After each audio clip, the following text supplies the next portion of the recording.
The gunshot that killed Marissa Ellison's father echoed through her dreams for 3 months before she finally decided to run. It was July of 1878, and the small ranch house in central Kansas had become a prison, her 3 older brothers standing guard over her grief like wardens over an inmate, waiting for the moment they could ship her off to some respectable merchant's son back east, and be done with the burden of a 22-year-old unmarried sister.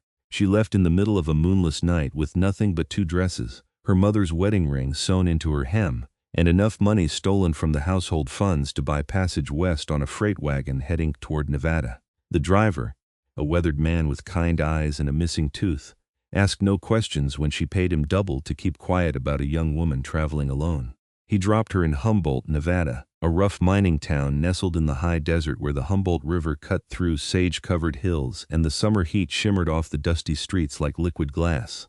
The town consisted of one main street with a general store, a saloon, a boarding house, a blacksmith, and a scattering of rough buildings that seemed to lean against each other for support. Men outnumbered women 10 to 1, and most of those women worked in the saloon or took in laundry to survive. Marissa found work at the general store within 2 days, convincing the owner, a suspicious woman named Mrs. Hartwell, that she could read and write and keep accounts better than the half-drunk clerk currently employed. Mrs. Hartwell was a widow who had buried 3 husbands and trusted no one, but she appreciated competence more than she distrusted strangers. Marissa moved into a tiny room behind the store, barely large enough for a narrow bed and a washstand.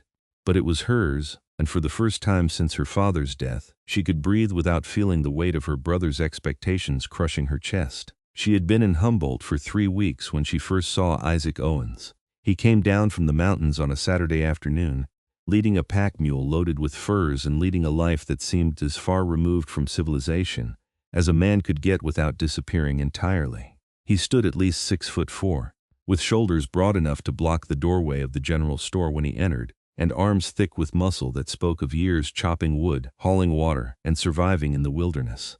His hair was dark brown and hung past his collar, tied back with a leather cord, and his beard was trimmed close enough to see the strong line of his jaw. His eyes were the color of creek water, that impossible green-gray that changed with the light, and when he looked at Marissa across the counter, she felt something shift inside her chest that had nothing to do with fear and everything to do with recognition. "Need supplies," he said, his voice deep and rough from disuse. "Flour, salt, coffee, sugar if you have it, dried beans and ammunition for a Winchester."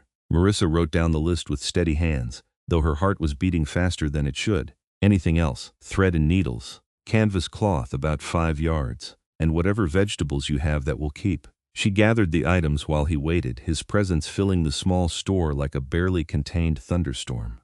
He smelled of pine smoke and leather and the clean scent of mountain air, so different from the dust and horse manure and whiskey that permeated most of Humboldt. When she tallied the cost, he paid in gold coins that gleamed bright and real in the afternoon sunlight streaming through the window. "You are new here," he said, and it was not quite a question. 3 weeks, Marissa replied, meeting his eyes with more courage than she felt. "Is it that obvious? Most people in Humboldt have been worn down by this place. You have not been worn down yet." He gathered his supplies with an efficiency that spoke of long practice. "Be careful. This is not a town that is kind to women alone." Then he was gone, back into the mountains, and Marissa spent the rest of the day thinking about the way he had looked at her, as if he actually saw her instead of just seeing a problem to be solved or a piece of property to be managed.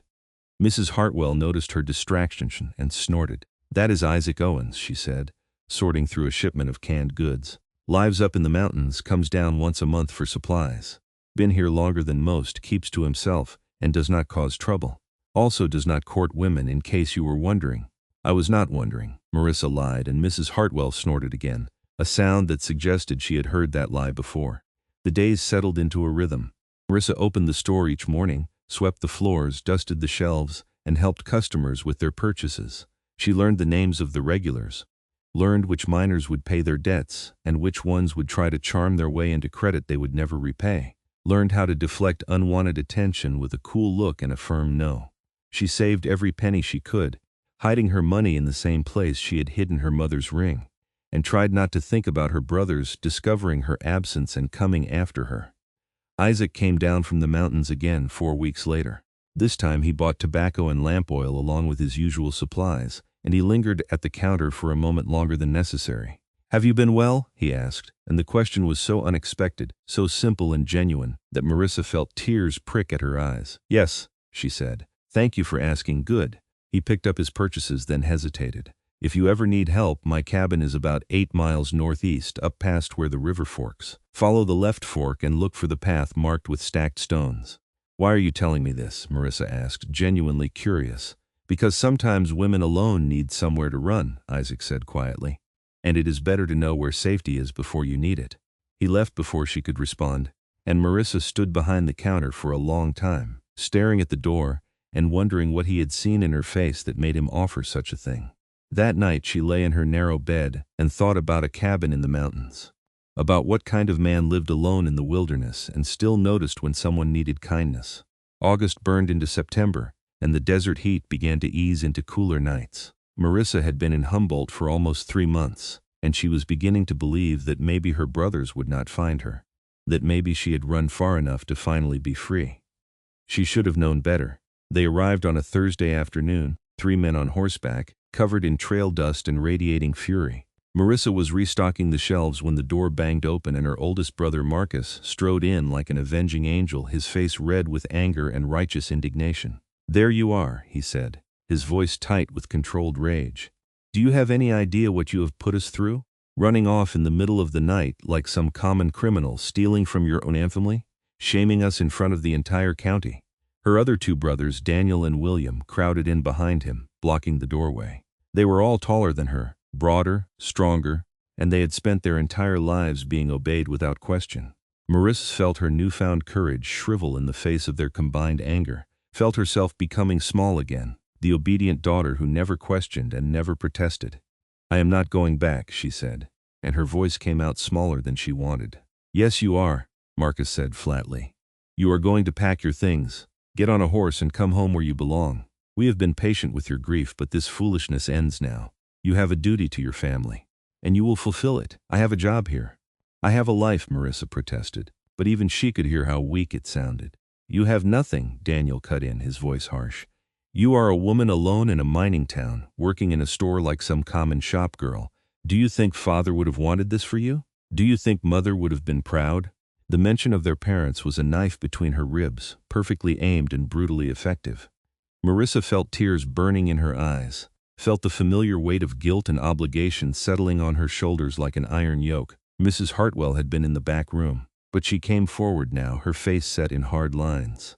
"The girl works for me, and she has been nothing but reliable and honest. If she does not want to go with you, you cannot force her. She is our sister, and she is going home," Marcus said, not even looking at the older woman.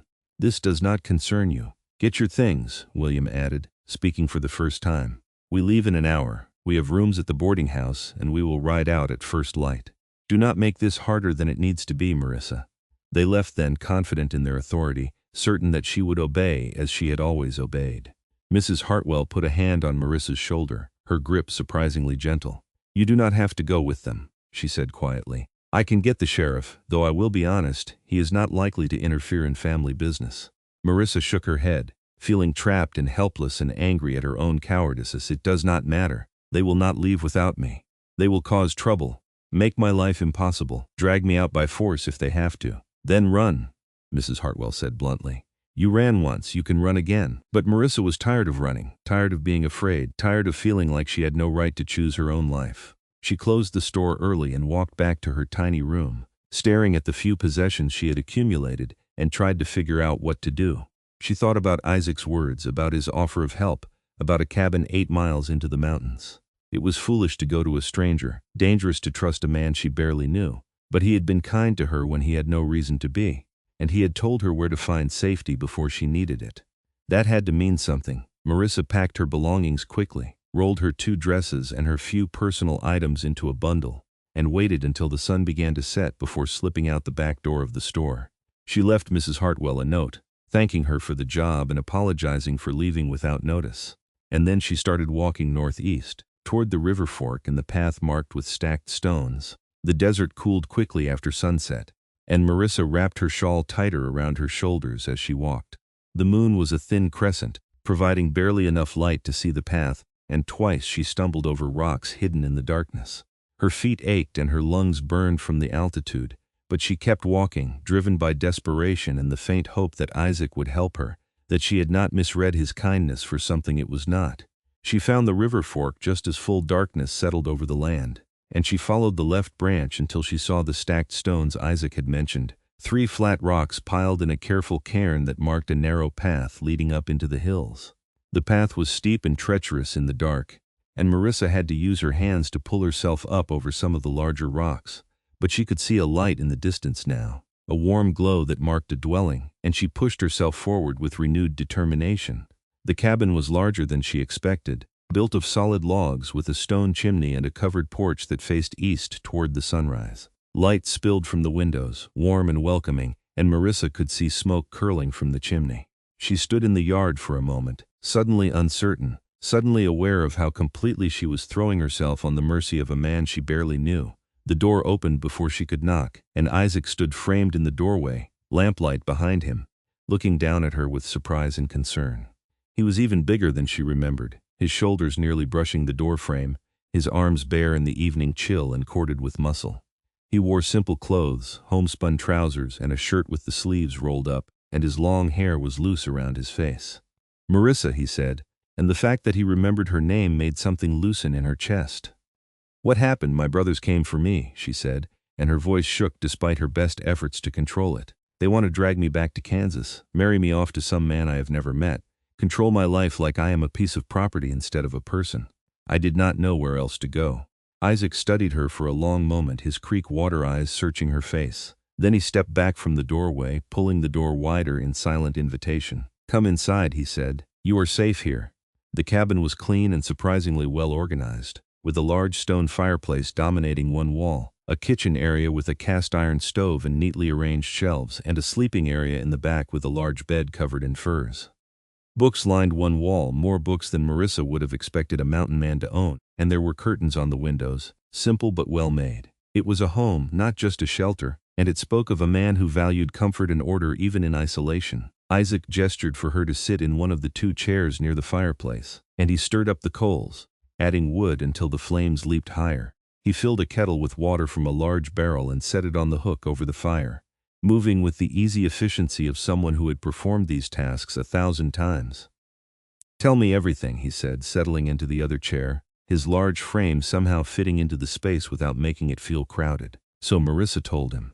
She told him about her father's death, shot by a claim jumper who had mistaken him for someone else, and then disappeared into the lawless territories before anyone could bring him to justice. She told him about her brother's immediate assumption that she needed to be married off and taken care of, their complete disregard for what she might want or need. She told him about stealing money and running west, about finding work in Humboldt, about the brief taste of freedom she had experienced before her brothers tracked her down. "They will not stop looking," she finished, her voice tired and defeated. "They believe it is their duty to bring me home, to protect me whether I want protection or not. They will search the entire town, and when they do not find me, they will expand their search. I should not have come here. I am putting you in danger by asking for your help." "I am not afraid of your brothers," Isaac said quietly. "And you are not putting me in danger.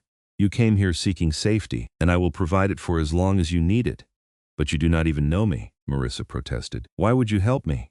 Isaac was quiet for a moment, staring into the fire. "When I was younger, I was engaged to a woman named Catherine. She was beautiful and kind, and I thought I was the luckiest man alive. But her father decided he did not approve of a man who wanted to live in the mountains instead of working in his factory back east. He forbade the marriage and locked Catherine in her room when she protested. I tried to help her run away, but he caught us, and he had his men beat me half to death and dump me outside town. Catherine was married to his business partner within a month, and she wrote me one letter saying she was sorry but she had to obey her father, that she had no choice." He looked up at Marissa, and there was old pain in his eyes, old anger. "I came west after I healed, and I have lived alone for 8 years because I never wanted to be part of that world again. The world where women are property, and men control them with violence and fear. When I saw you in the store, I recognized something in your eyes, some spark of rebellion and hope that had not been beaten down yet. I will not let your brothers extinguish that spark. I will not stand by and watch another woman lose her freedom because her family believes they own her." Marissa felt tears spilling down her cheeks, hot and unstoppable. "Thank you," she whispered. "Thank you for understanding." Isaac stood and moved to the kitchen area, giving her space to compose herself. He made tea from herbs that smelled of mint and chamomile, and he served it in simple clay cups with a gentleness that seemed at odds with his size and strength. They drank in comfortable silence, and Marissa felt the tension begin to drain from her shoulders, felt the bone-deep exhaustion of the long walk and longer emotional turmoil catching up with her. "You will sleep in the bed," Isaac said when she finished her tea. "I will make a bedroll by the fire. Tomorrow we will figure out what to do about your brothers, but tonight you need to rest." Marissa wanted to protest, but she was too tired to argue, and the bed looked impossibly inviting. She lay down fully clothed on top of the furs, and she was asleep within minutes, falling into a darkness deeper and more restful than anything she had experienced in months. She woke to the sound of horses and angry voices. Sunlight streamed through the windows, bright and unforgiving, and Marissa sat up quickly, her heart pounding. Isaac was already at the door, dressed and alert, and when he looked at her, his expression was calm but determined. "Stay inside," he said quietly. "I will handle this." Marcus's voice cut through the morning air like a whip. "We tracked her here, Mountain Man. We know our sister is inside. Send her out now, and we will leave peacefully." Isaac opened the door and stepped outside, and Marissa crept to the window where she could see without being seen. Her three brothers sat on their horses in the yard, trail dust coating their clothes and fury written on their faces. They looked tired and angry and absolutely certain of their righteousness. Isaac stood in the doorway, his shoulders nearly filling the frame, his arms crossed over his broad chest. He looked immovable, like a mountain himself, and his voice when he spoke was low and dangerous. "The lady is under my protection. She does not want to go with you. You should leave." "That is our sister," Daniel said, his voice sharp. "You have no right to keep her here. This is family business, and you need to step aside. She is a grown woman who has made her choice." Isaac replied, not moving an inch. "That makes it her business, not yours." Marcus dismounted, and William followed suit. They were both armed, pistols at their hips, and they moved with the confidence of men who had never been seriously challenged. Marcus was nearly 6 feet tall himself, broad-shouldered and strong from years of ranch work, but next to Isaac he looked almost small. "We are not leaving without her," Marcus said flatly. "Either you send her out or we come in and get her. Your choice." "Then you will have to go through me," Isaac said, and there was something in his voice that made even Marcus pause. Some quality of absolute certainty that suggested he had meant every word. "There are 3 of us and 1 of you," William pointed out, his hand drifting toward his pistol. "Those are not good odds for you, friend."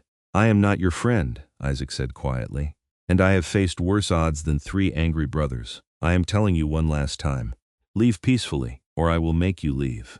Marissa could not watch this anymore. She could not let Isaac fight her battles for her, could not let him risk his safety because of her choices. She opened the door and stepped onto the porch, ignoring Isaac's quiet sound of protest. "Stop," she said, her voice stronger than she expected. "All of you, just stop. Marcus, Daniel, William, I am not going back with you. I am sorry if my leaving hurt you or embarrassed you, but I am not a child who needs to be managed. I am a woman with her own mind and her own dreams, and I will not let you control my life anymore." "Marissa, do not be foolish," Marcus said, his voice taking on the patronizing tone he had used with her since childhood. "You do not understand what you are doing. You cannot survive out here alone. You need family, you need protection, you need to come home where you belong." "I do not need any of those things," Marissa said, and she was surprised by how much she meant it. "What I need is to be allowed to make my own choices, to live my own life.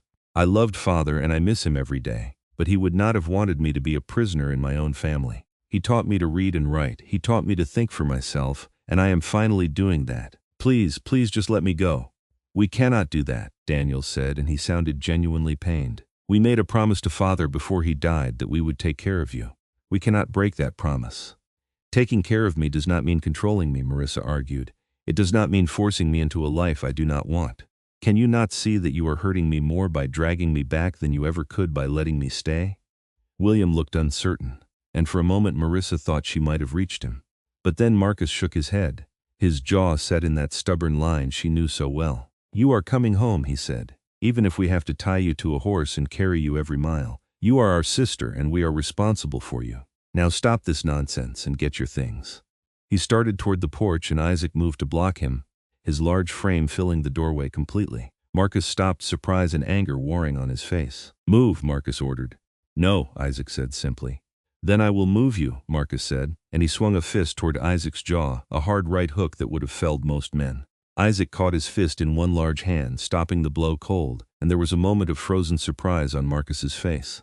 Then Isaac shoved him backward, not violently but firmly, sending Marcus stumbling into the yard. Daniel and William rushed forward, and suddenly all three brothers were trying to force their way past Isaac, and Isaac was holding them off with an ease that would have been impressive if it had not been terrifying. He did not hit them, did not throw punches or pull a weapon. He simply stood in the doorway, an immovable barrier, his large hands catching their blows and pushing them back, his body blocking their attempts to get past him. His muscles flexed beneath his shirt, his jaw set in determination, and he weathered their assault like a boulder weathering a storm. "Enough," he said finally, his voice cutting through their grunts and curses. "You have tried force and it has not worked. Marissa has made her choice. You can accept it or you can keep fighting, but I will stand here all day if I have to. The only way you are getting past me is if you kill me, and I do not think you want murder added to your family legacy." Marcus was breathing hard, his face red with exertion and fury. Daniel had a bloody nose from where he had run into Isaac's elbow, and William was holding his wrist like it might be sprained. They looked at each other, some silent communication passing between them, and then Marcus turned to Marissa with desperation in his eyes. "Please," he said, and his voice cracked. "Please, Marissa, we are your family. We love you. We are just trying to do what is right." Marissa felt her heart break a little, because she knew he meant it, knew that in their own twisted way they did love her.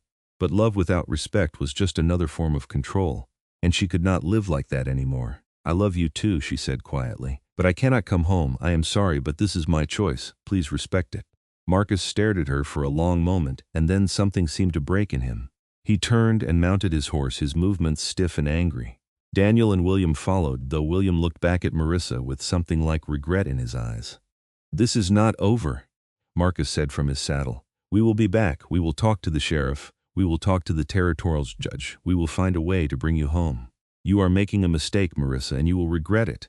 "Maybe," Marissa said, "but it will be my mistake to make." They rode away, three figures disappearing into the morning sun, and Marissa stood on the porch until they were completely out of sight. Her legs felt weak, and she realized she was shaking. Isaac was beside her suddenly, his hand warm and steady on her shoulder. "You did well," he said quietly. "That took courage." "I do not feel courageous," Marissa admitted. "I feel like I just destroyed what was left of my family." "You stood up for yourself," Isaac said. "That is never destruction, even when it feels like it." They went back inside, and Marissa collapsed into the chair by the fireplace, feeling emotionally wrung out. Isaac made breakfast, frying bacon and eggs on the cast-iron stove, toasting thick slices of bread, and pouring coffee that was strong enough to strip paint. They ate in silence, and Marissa found herself watching him, noticing the way his large hands handled the delicate plates with surprising care, the way he moved around the cabin with unconscious grace despite his size. "What happens now?" she asked when they had finished eating. "That depends on what you want," Isaac said. "You are welcome to stay here as long as you need. I have supplies, and the cabin is hidden enough that your brothers would have a hard time finding it again without a guide. But if you want to go back to Humboldt, back to your job, I will help you do that too. I will not force you to stay any more than I would force you to leave." "I do not know what I want," Marissa admitted. "I just know I cannot go back to Kansas. I cannot live that life anymore." "Then stay here for a few days," Isaac suggested. "Rest, think, figure out what you want. There is no rush." So Marissa stayed. She slept in the bed while Isaac made his bedroll by the fire, and during the days she helped with chores around the cabin, learning the rhythms of mountain life.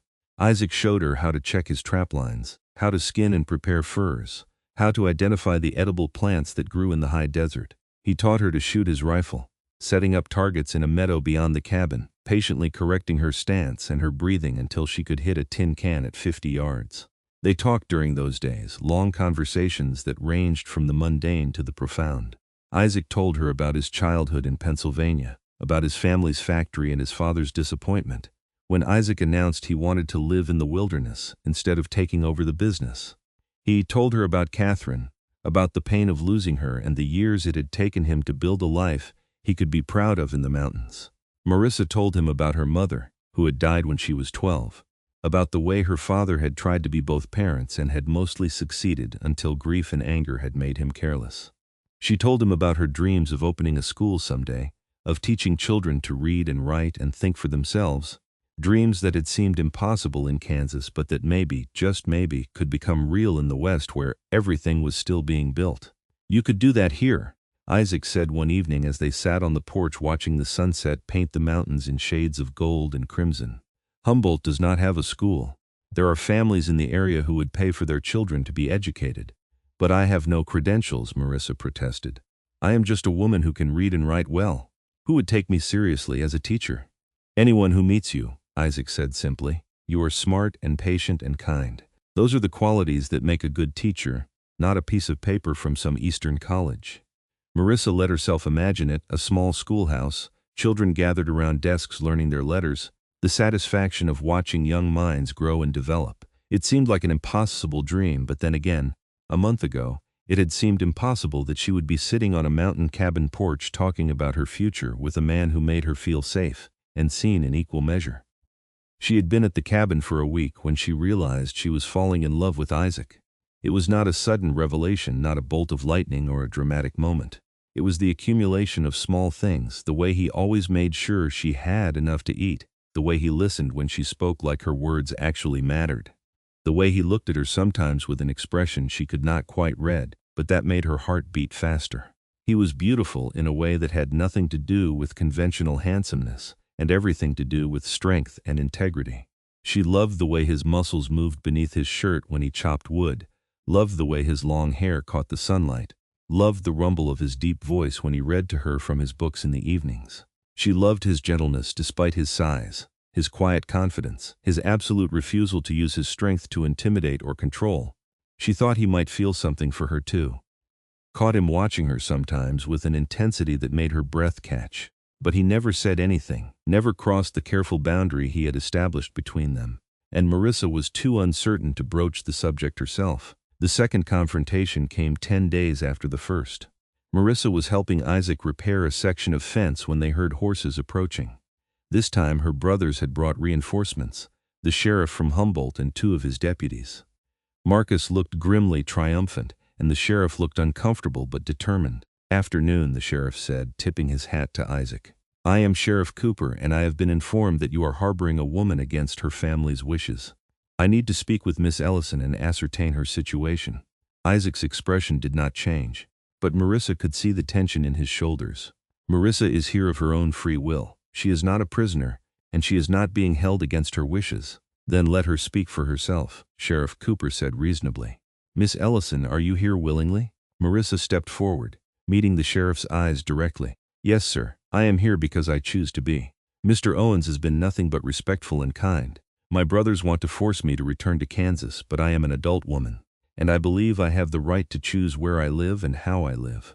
She is not in her right mind, Marcus cut in. She has been through a terrible trauma with our father's death, and she is not thinking clearly. We are her family, and we have the responsibility to care for her. I am thinking perfectly clearly, Marissa said, her voice sharp. I am grieving, yes, but grief does not make me incompetent. I am not mentally ill, I am not being coerced, and I am not going back with you. Sheriff, is there any law that says an adult woman must obey her brothers? Sheriff Cooper shifted in his saddle, looking uncomfortable. Well, no, not exactly. But family matters are complicated, and generally we prefer not to interfere. Then you have no reason to be here, Isaac said quietly. Marissa has stated her position clearly. Unless you have evidence that she is being held against her will, or that a crime has been committed, I suggest you leave. There is the matter of the money she stole. Daniel spoke up, and Marissa felt her stomach drop. She took almost $200 from the family funds before she ran away. That is theft, and we want to press charges. That money was partially mine, Marissa protested. It was household money that my father left for all of us, not just for you 3. Do you have proof of that? Sheriff Cooper asked, and his tone had become more official, more cold. Marissa felt panic rising in her chest. She had no proof, no documentation, just her word against her brothers. And she knew how the law worked, knew that in most disputes between a woman and her male relatives, the men would be believed. I can pay you back, she said desperately. I have been working, I have savings. I will pay back every penny I took, and then we can be done with this. That is not good enough, Marcus said coldly. You stole from us, you ran away, you have been living in sin with a man you barely know. You have shamed our family name, and we want you to face consequences, living in sin? Isaac's voice was dangerous now, low and edged with anger. I have treated your sister with nothing but respect. She has slept in my bed while I slept by the fire. I have not touched her inappropriately. I have not made any demands of her, and I resent the implication that I would take advantage of a woman seeking shelter." "Then marry her," William said suddenly, and everyone turned to look at him in surprise. "If you have been so respectful, if you care about her reputation so much, then marry her. Make it legal and proper, and then Marcus cannot accuse you of impropriety and cannot claim she is incompetent to make her own decisions." Marissa felt her face flush hot. "William, that is not necessary. Mr. Owens has no obligation to marry me just to satisfy your sense of propriety." But Isaac was looking at her with that intense expression she had noticed before, and when he spoke, his voice was steady and sure. "I would be honored to marry you, Marissa, if you would have me." The world seemed to stop. Marissa stared at him, searching his face for any sign of reluctance or obligation, but all she saw was sincerity and something that looked very much like hope. "You do not have to do this," she said quietly. "You do not have to sacrifice your freedom just to protect me from my brothers." "I am not sacrificing anything," Isaac said. "I am asking you to be my wife because I have come to care for you deeply over these past days. I did not say anything before because I did not want to pressure you, did not want you to feel obligated after I had offered you shelter. But if you will have me, if you think you could be happy here in the mountains with me, then I am asking you to marry me. Not because your brothers demand it, but because I want to spend my life with you." Marissa felt tears spilling down her cheeks again, but this time they were tears of joy. "Yes," she whispered. "Yes, I will marry you. I would be honored to be your wife." Isaac's face split into a wide smile, transforming his serious expression into something radiant. He closed the distance between them in 2 long strides and took her hands in his large calloused palms warm against her skin. Sheriff Cooper cleared his throat, looking relieved. "Well then, I can perform the ceremony right now if you like. I am authorized to conduct marriages in the territory now?" Marissa asked, surprised. "No time like the present," the sheriff said, "and it will settle this matter once and for all. Miss Ellison will become Mrs. Owens, and her brothers will have no further claim on her decisions." Marcus looked like he wanted to object, but even he could see that he had been outmaneuvered. If Marissa married Isaac, legally she would become Isaac's responsibility, not her brother's. Daniel looked resigned, and William actually smiled a little, as if pleased that his suggestion had led to this resolution. So there, in the yard of the mountain cabin with the September sun warm on their faces, Marissa Elizabeth Ellison married Isaac David Owens. The sheriff spoke the words from memory, stumbling a little but getting through the important parts. And when he asked if they would take each other as husband and wife, they both said yes in voices that rang clear and true. "I now pronounce you husband and wife," Sheriff Cooper said. "You may kiss your bride, Mr. Owens." Isaac looked at Marissa with a question in his eyes, and she nodded, giving permission. He cupped her face in his large hands with a gentleness that made her heart ache, and he kissed her softly, a brief press of lips that was both chaste and full of promise. When they pulled apart, Marissa was smiling so hard her face hurt. Marcus dismounted stiffly. He walked over to Marissa, and for a moment she thought he might try one last time to argue, to convince her to come home. But instead he pulled an envelope from his pocket and held it out to her. "This is your portion of Father's estate," he said quietly. "I thought you might need it even if you were too proud to ask. It is not much, about $300, but it is yours by right." Marissa took the envelope with shaking hands. "Thank you," she said. "And Marcus, I am sorry. I am sorry I hurt you by leaving, sorry I caused you worry, but I am not sorry for choosing my own path." Marcus nodded stiffly. "Be happy," he said, and she could hear the pain in his voice. "That is all Father would have wanted for you. Be happy." He remounted his horse, and the 3 brothers rode away for the second and final time. Sheriff Cooper tipped his hat to the newlyweds, looking pleased to have resolved the situation without violence, and he and his deputies followed. Jing and Isaac stood in the yard, hand in hand, watching them disappear. When they were finally alone, Isaac turned to her with wonder in his eyes. "Are you sure about this?" he asked. "We rushed into marriage to solve a problem, but I meant every word I said. I do care for you deeply, but I want you to be certain this is what you want." "I am certain," Marissa said, and she had never been more sure of anything in her life. "I think I started falling in love with you the first time you walked into the general store. You looked at me like I was a person, not a problem to be solved or a burden to be managed. And these past days have only confirmed what I suspected then, that you are the kindest, strongest, most genuine man I have ever met. I want to be your wife, Isaac. I want to build a life with you here in the mountains." Isaac pulled her into his arms, and this time when he kissed her, it was not chaste or brief. It was deep and passionate, full of all the feelings they had been holding back, all the hope and longing and love that had been building between them. Marissa wrapped her arms around his neck, feeling the solid strength of him, feeling safe and cherished and perfectly free. They spent the rest of the day celebrating their impromptu wedding. Isaac opened a bottle of whiskey he had been saving for a special occasion, and they toasted their future with tin cups on the porch as the sun set behind the mountains. They made dinner together, Marissa teaching Isaac her mother's recipe for biscuits, Isaac showing Marissa how to cook venison so it stayed tender and flavorful. As night fell, they moved inside, and Isaac built up the fire until it crackled cheerfully. They sat together in one of the large chairs, Marissa tucked against Isaac's side, his arm around her shoulders, talking about everything and nothing. They talked about the school Marissa wanted to start, about how they could build a small schoolhouse on Isaac's property, and how he could help recruit students from the scattered families in the area.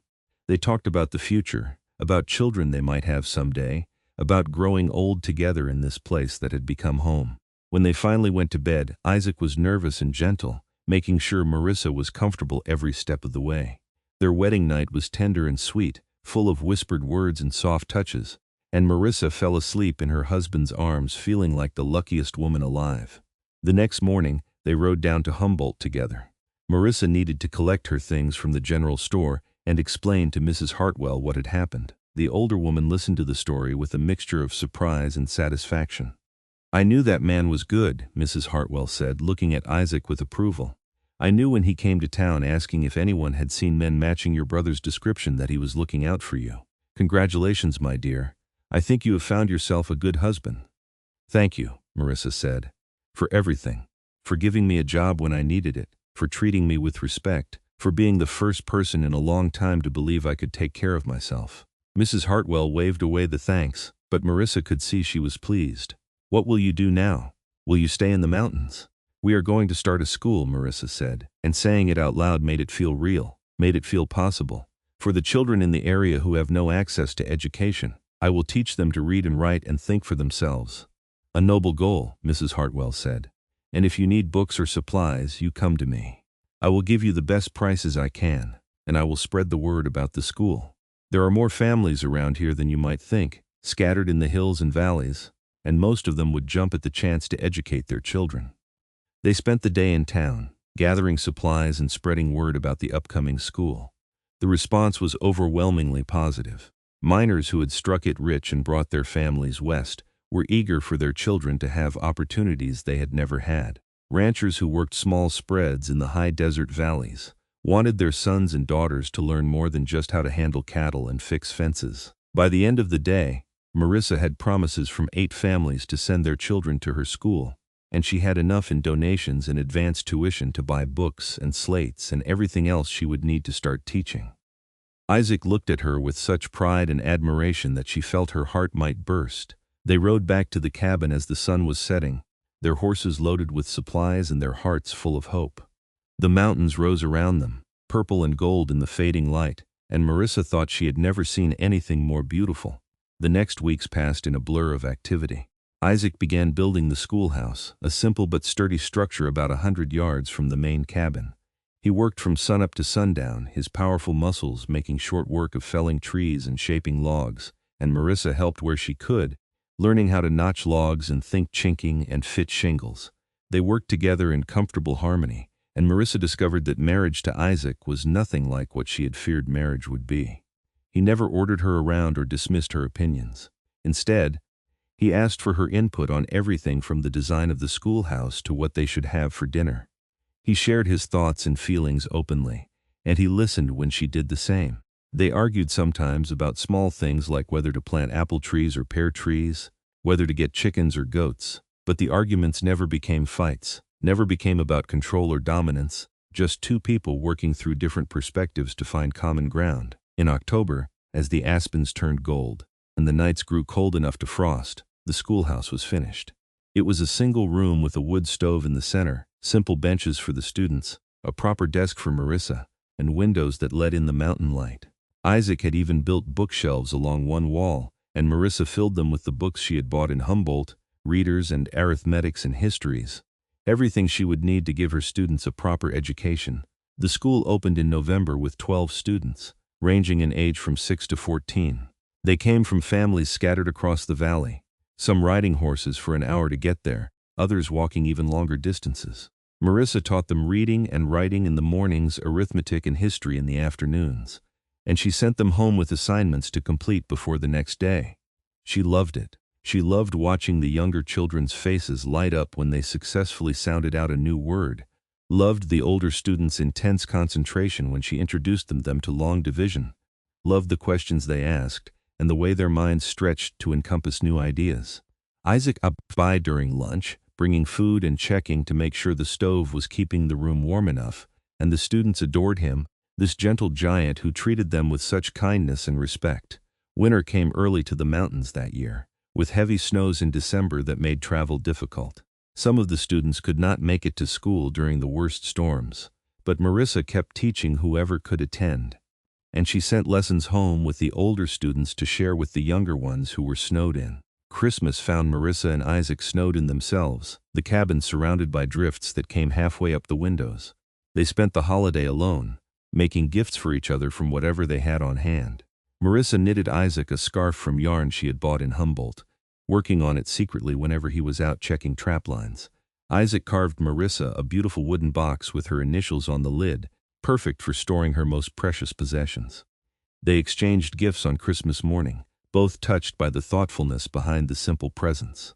Then they made a feast, roasting a wild turkey Isaac had shot the week before, making stuffing and potatoes and pie from dried apples, and they ate until they were stuffed, laughing and talking and reveling in the simple joy of being together. That night, snuggled under furs with the wind howling outside and the fire crackling inside, Marissa told Isaac that she was pregnant. She had suspected for a few weeks, and she had confirmed it with Mrs. Hartwell during their last trip to town, swearing the older woman to secrecy until she could tell Isaac first. Isaac's reaction was everything she could have hoped for. His face lit up with wonder and joy, and he pulled her close, his large hand resting gently on her still flat stomach. "A baby," he whispered.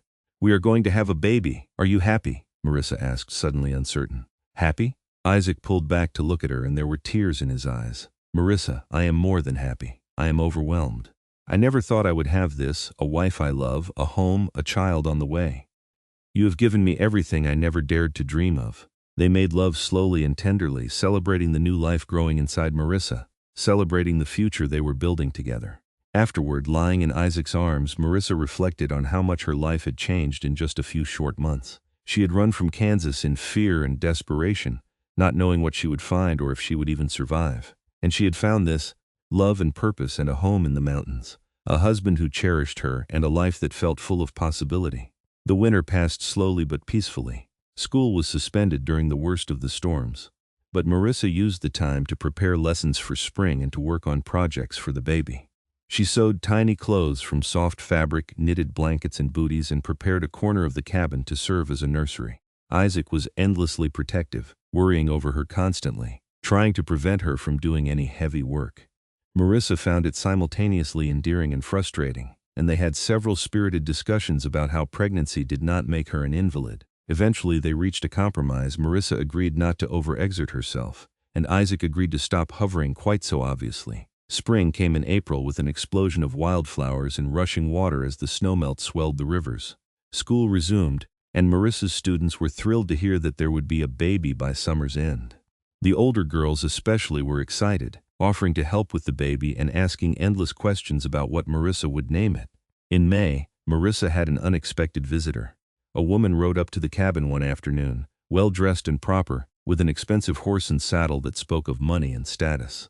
She introduced herself as Catherine Winters, and Isaac went pale when he saw her. "Catherine," he said, shock evident in his voice. "What are you doing here?" "I came to see you," Catherine said, and Marissa could see she was nervous. "I heard you were married, and I wanted to congratulate you, and to apologize for how I left things between us all those years ago."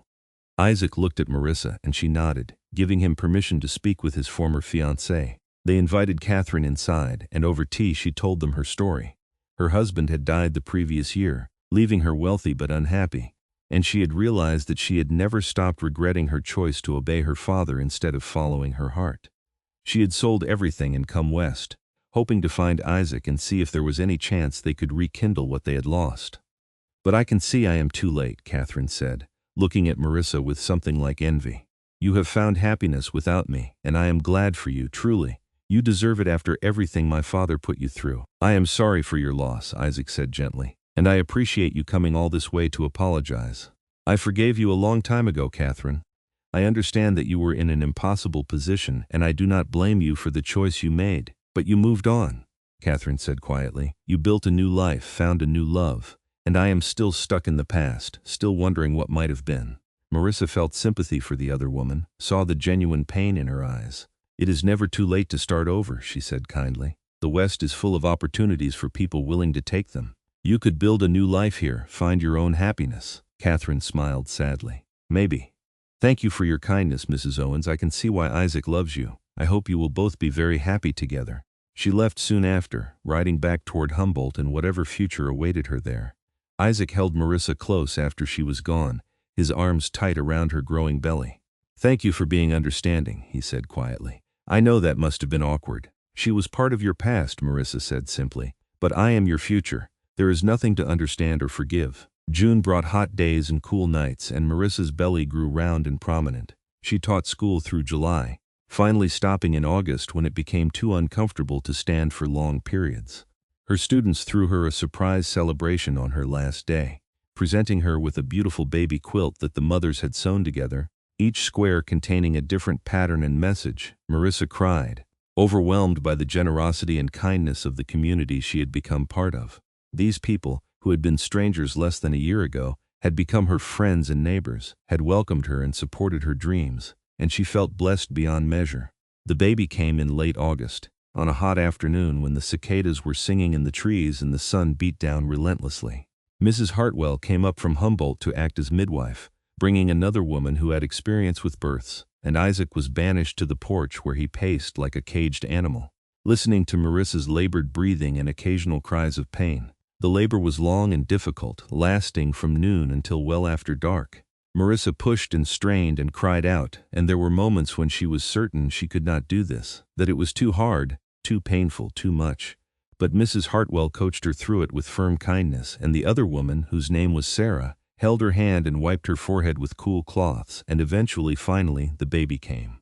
It is a boy, Mrs. Hartwell announced, and a moment later a strong, healthy cry filled the cabin.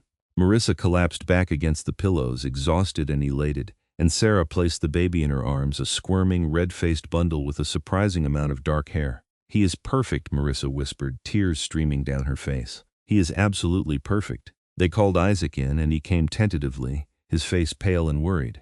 But when he saw Marissa holding their son, his expression transformed into something radiant. He knelt beside the bed, his large hand gentle on the baby's tiny head, and he looked at his wife with such love and awe that Marissa felt her heart might overflow. Thank you, he whispered. Thank you for this gift. They named the baby Jacob after Marissa's father, giving him the middle name of Thomas after Isaac's. Jacob Thomas Owens made his presence known immediately, crying lustily whenever he was hungry or uncomfortable, but settling down contentedly when Marissa nursed him or when Isaac held him against his broad chest. Isaac was a natural father, patient and gentle despite his size, and Marissa would often find him talking to the baby in low, rumbling tones, explaining the world and his place in it, making promises about the future they would build together. The first year of Jacob's life passed in a blur of sleepless nights and exhausted days, but also in moments of perfect joy. His first smile, his first laugh, his first words, all of it was magic. Marissa resumed teaching when Jacob was 6 months old, bringing him to the schoolhouse with her, and letting him nap in a cradle Isaac had built, while the older students worked on their lessons. The students loved having a baby in the schoolhouse, and the older girls especially would vie for the privilege of holding him during lunch or entertaining him when he was fussy. Marissa's school had grown to 18 students by then, and she had hired an assistant teacher, a young woman named Emma who had moved to the area with her family and who had a real gift for teaching mathematics. The years that followed were good ones. Marissa and Isaac added on to their cabin, building a proper bedroom for themselves and a nursery for Jacob and any future children. They planted an orchard, apple and pear trees that would take years to produce but that represented faith in a long future together. They acquired chickens and goats, a milk cow, and a pair of horses gentle enough for Marissa to ride. Jacob grew into a sturdy, curious toddler, then a bright, active child who loved nothing more than following his father around and helping with chores. When he was 3, Marissa gave birth to a daughter, Lily, named for Marissa's mother, with the middle name of Grace. Lily was quieter than Jacob, more thoughtful. With her father's green-gray eyes and her mother's dark hair, the schoolhouse expanded, with Isaac building an addition to accommodate the growing number of students. By 1885, 7 years after Marissa had fled Kansas, her school had 32 students and 2 full-time teachers, and she was considered one of the most respected educators in the territory. Parents would move to the area specifically so their children could attend, and Marissa took pride in knowing that she was making a real difference in these young lives. Isaac's trapping business prospered, but he also began breeding horses, taking advantage of the growing demand for good stock in the expanding West. He had a gift for working with animals, the same patience and gentleness he showed to people, and his horses were known throughout the territory for their intelligence and reliability. On their 10th wedding anniversary, Isaac took Marissa on a trip back to Kansas, the first time she had returned since running away.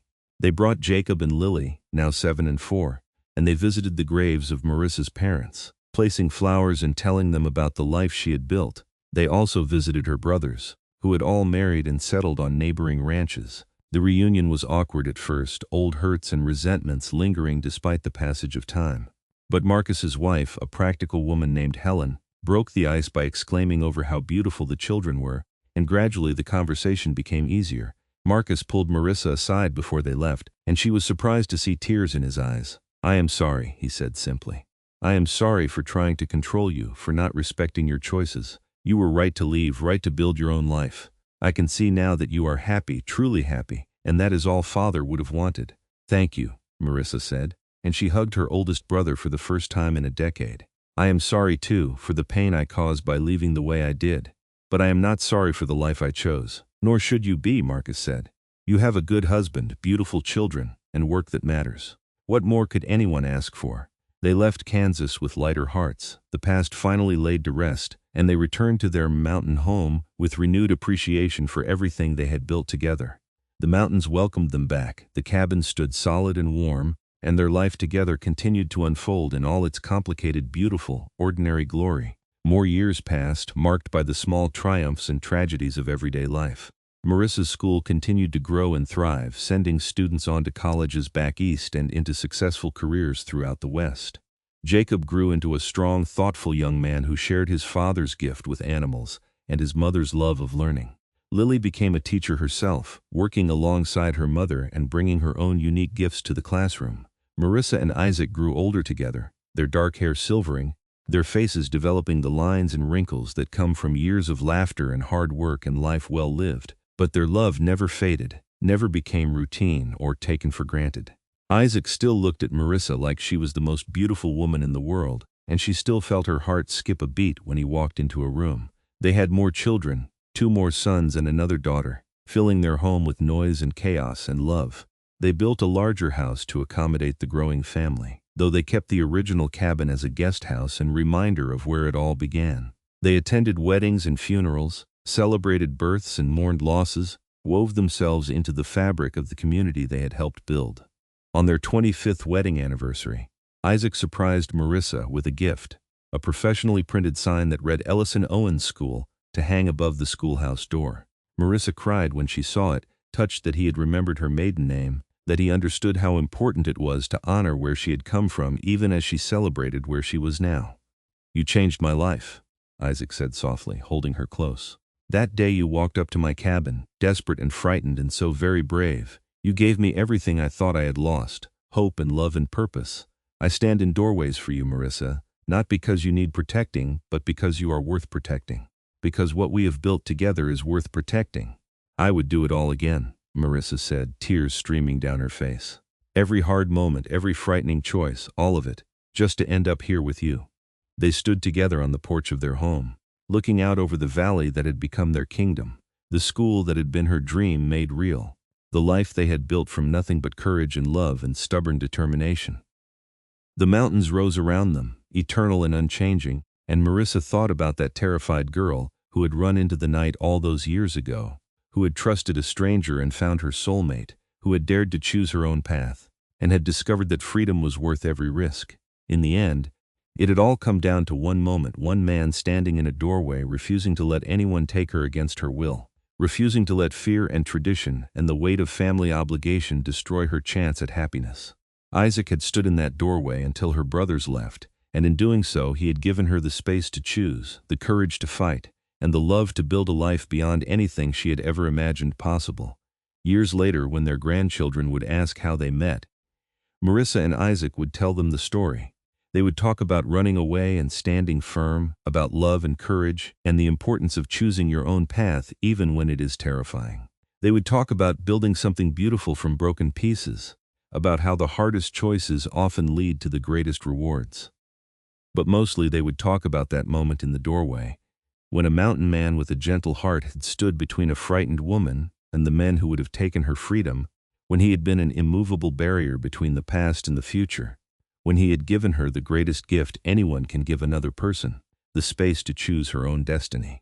And in the twilight of their lives, sitting on that same porch, watching the sunset paint the mountains in shades of gold and crimson, Marissa and Isaac would hold hands and remember, and they would know without a doubt that every moment of struggle and fear had been worth it, because it had led them to each other, to this life, to this love that had endured and deepened and grown stronger with every passing year. They had started with nothing but hope and courage, and they had built an empire of love, family, community, and purpose.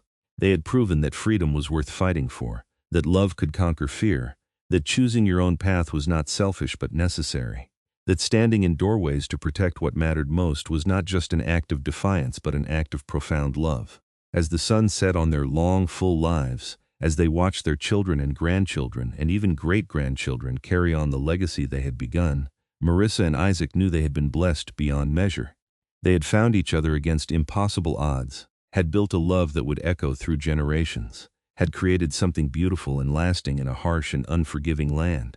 And it had all started with a woman brave enough to run, a man strong enough to stand, and a love powerful enough to change everything. The mountain man had stood in the doorway until her brothers left, and in doing so, he had opened the door to a future neither of them could have imagined, but both of them had built together, one day at a time, one choice at a time, one moment of love and courage at a time.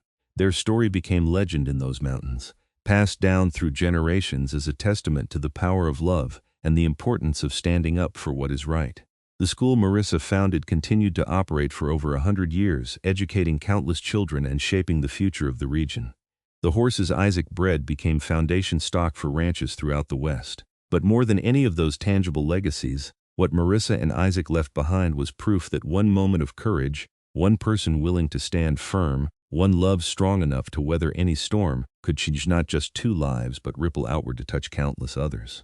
And every time someone in those mountains made the hard choice to follow their heart instead of their obligations, every time someone stood up for another person's right to choose their own path, every time love triumphed over fear and tradition and the crushing weight of other people's expectations, they were honoring the legacy of the mountain man who stood in a doorway, and the brave woman who had dared to run toward freedom, and the love that had made both of them stronger, better, more complete than either could have been alone.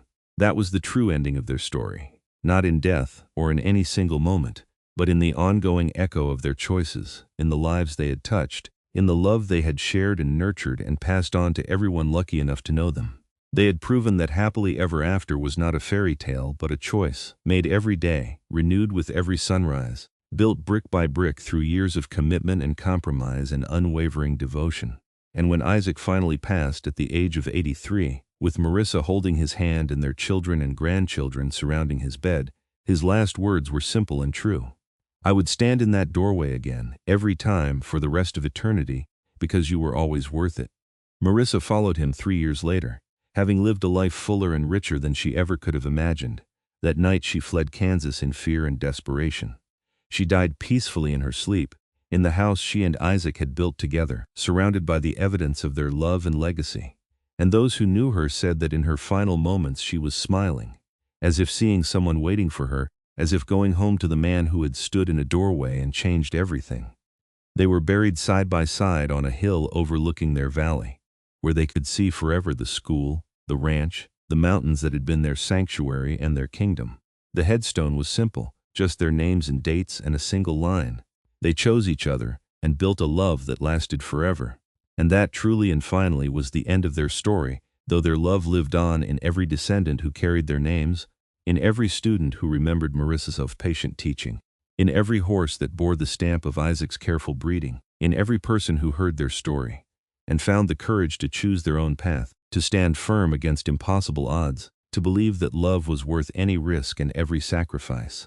The mountain man had stood in the doorway until her brothers left, and in that simple act of defiant protection, he had written the first chapter of a love story that would never truly end, because the best love stories never do. They just transform, ripple outward, become part of the collective memory of humanity's capacity for courage and devotion, and the stubborn, beautiful insistence that love, in the end, is always worth fighting for.